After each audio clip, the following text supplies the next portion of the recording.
Hey guys, got another bad boy for you here today. So this is my review of the BGM Knives. I believe it was the Pike model. Okay, this is a one-off. It's a custom blade, my only custom. I had a semi-custom before, but this is my. I think this is the only one made. Right? Keep it that way, John. Okay, so John is the owner of BGM Knives. Young fella, and I contacted him, and we back and forth, and we able to come up with this model. Okay, so I'll talk a little bit about that, how that worked out.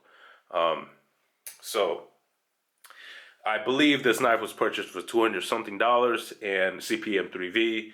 I'm gonna tell you right now, I recommend this knife, and I'll explain why in the video. So when I first saw John's Pike model, I was like, wow, this is pretty cool, man. So I asked him if he can, configure some things for me different from his Pike model. And he said, sure. And back and forth, we drew some things. So let's take a look at it real quick. So, let's talk about the sheath real quick, right? So the one disappointment for me, I think, is just the sheath. Let's take it, scale back a little bit. The sheath, I love. Okay, it's amazing. But it only comes with just the sheath, no screws, no nothing. These rivets, whatever you call them, I got it from somewhere else. I forgot where. I had to purchase the screw myself, and this I don't know where I got this from. So I like this thing because I actually like nylon, but it is long. So I had to take zip ties and zip tied it to make it shorter. I might switch this out and put a ulti. How the hell do you say that? Ulti clip. So. Yep, good sheath, but doesn't come with anything else. No attachment, no belt attachment or anything. I actually asked him about that. And he said he himself uses paracord. I was like, man, I'm not using no paracord. So let's take a quick look at this knife. You see that? That's his logo right there, BGM Knives. So it is a custom, and you receive a letter telling you how to clean it. It is a custom, and so there are some imperfections, right? So let's take a quick look. I actually like this side better, so let's take a look at this side as opposed to the other side. Let's do a little measurement real quick. Well, comparison real quick. Ultratech, smaller, I'll tell you that right now. ProTech S&G, smaller. The only other knife I said would be comparison to this would be my Zoo Blade Works Shrapnel Tonto, which I just did a review on. Let's take a look how that compares. Oh, so handle's about the same. Obviously the BGM Knives is longer. So I'm gonna be honest with you. When I talked to him about this ring, I based it on the Shrapnel Tonto because I love this knife. Okay, measurement for you guys. Let's take it over here. Blade is about 4 inches. Overall, it's about 9.5. Handle's 5 inches. And you know what's crazy, man? Like, all right, so the handle with the ring is 5 inches. With just the handle, it's about 3.5. You know what's crazy about this? I gave him the exact measurement and he got it exactly right. Told him I want that 4-inch blade and a 5-inch handle. So, like I said, I wear large size gloves, so this is perfect. The ring, kind of big. Knife is a little heavy, but I like it like this. Sometimes I think I wish it was shorter so I can grip it better, but I like having the ability to just hold it like this without using the ring, and then being able to hold it like this with the ring. So let's talk about the knife. So I asked him if originally he drew it, the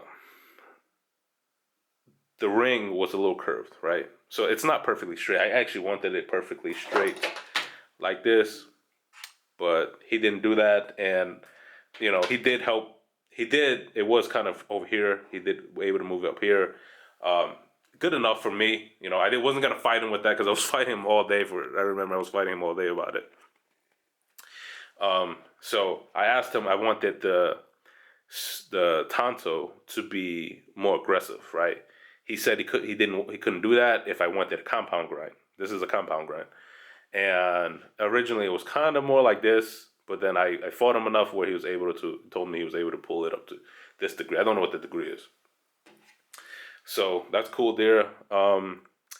And I think he made a mistake here, which no big deal. I think my communication was a little off there. I told him don't take too much off for this compound grind part when he grinded it off. I think when he thought of that, he probably thought I meant not as long. I actually wanted it up to here, the grind mark, the grind count here.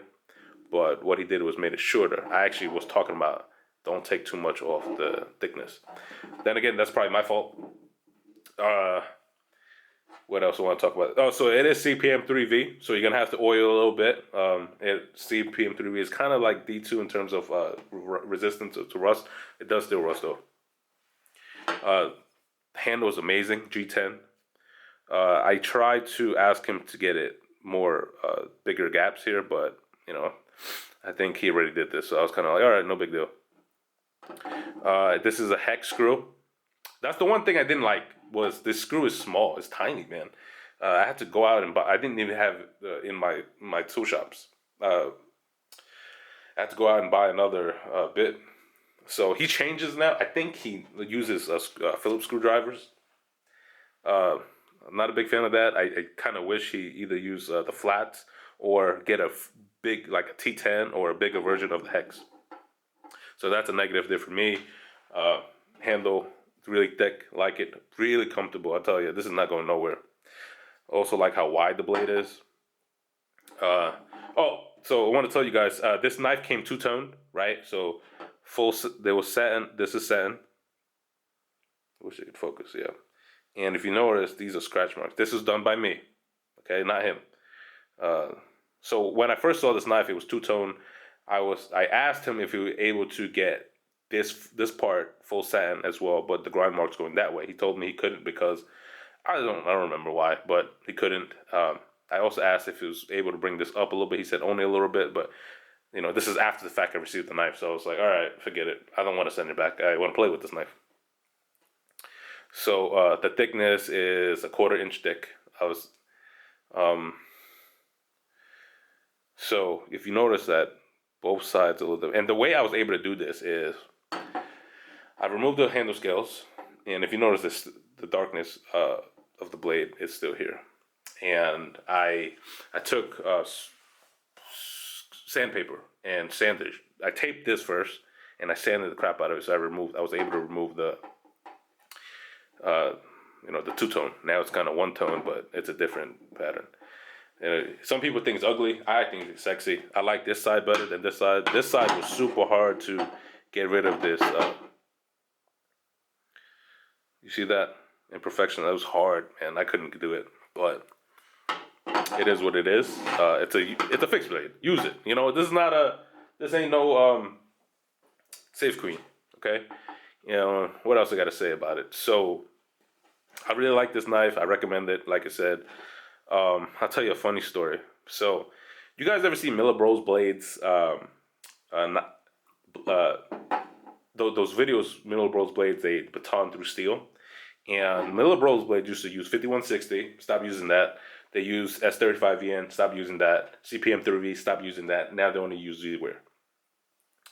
But they have a video of S35VN blade, 3V blade, and a Z-Wear blade, all three of them batoning through steel. So I'm an idiot, and I was like, all right, so CPM 3V is a tough blade. Let me try to do something. So I had to shorten a screw, right? Not a nail, a screw. So I was like, you know what? Maybe I could cut it with this knife. So I batoned it with this apart, right? And it wasn't able to do that, right? And it actually chipped off. That's my fault. Don't do something stupid like that, right? Maybe it probably would have been able to do a nail, but a screw, yeah, don't do that.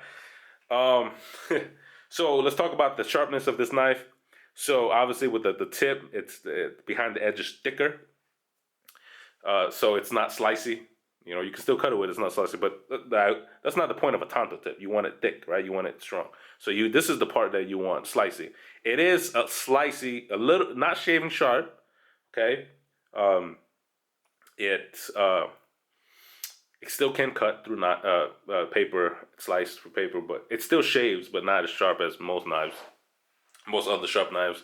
I don't know what the hell that means, but I contacted him about that, and I said, hey, I wish it was a little sharper, right? And he said he bring it back. He can make it thinner behind the edge. But then again, like I said, I was like, man, I want to play with it. By the way, he was based in New York, and now he's in, I think, New Hampshire or Vermont. I'm not sure. I forgot. I think New Hampshire. So yeah. So what do I do with this knife? Man, I play around with it. I baton through wood all the time with it. It's amazing. And I'll tell you this now. If I uh if I was to if there was shit hit the fan, SHDF moment, this would be probably the second knife I take with me. And the only reason why I wouldn't be number one is because the Medfight Bonfire is bigger, but this is definitely number two. The steel is, I wouldn't say it's indestructible, but it's damn near close to be. You could probably pry the shit out of with this, right? Cut stuff, probably could skin shit with it too. But yeah, this knife is amazing. I also love the orange handle. But yeah, definitely recommend this knife. Check out BGM Knives, John. Nice guy, man. Dude, the prices are right for these knives. It's not, and here's the thing: it's an American knife, right? A lot of people would be like, well, American knives are more expensive though. They can charge $400, $500, $600 for a CPM 3V blade. I'm sorry. This is how you price it. BGM Knives, man, dude. I hope you do well, John. Like your knives. Might get another. Nah, you know what? I shouldn't stop. Should stop collecting. But yeah, appreciate it. I'll send you this video. Check it out. All right. Take care. Peace.